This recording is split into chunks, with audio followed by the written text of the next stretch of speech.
जी अस्सलाम वालेकुम नाजरीन मैं हूं मोहम्मद सईद खान सदुदी और मेरा आप यूट्यूब चैनल को देख रहे हैं। आप देखेंगे ये आगे से पुलिस और रेंजर ये सारी चीज़ खलोते हैं खड़े हैं और यहाँ पे ये पब्लिक है शल मार रहे हैं, लेकिन उसके बावजूद जो है अवाम सारी रुकावटें तोड़ती हुई सब कुछ करती हुई यहाँ तक पहुँच गई है।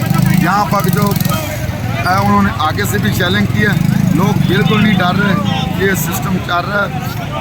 लोग जो हैं ये सारे के सारे ये देखें, ये कर्फ्यू से भी बुरी तरह हाल है। ये लोग आगे लोग मुंतशिर हो जाते हैं, गलियों में चले जाते हैं और फिर बाहर निकल आ जाते हैं। ये देखें, जिधर आप देखें उधर आवाम में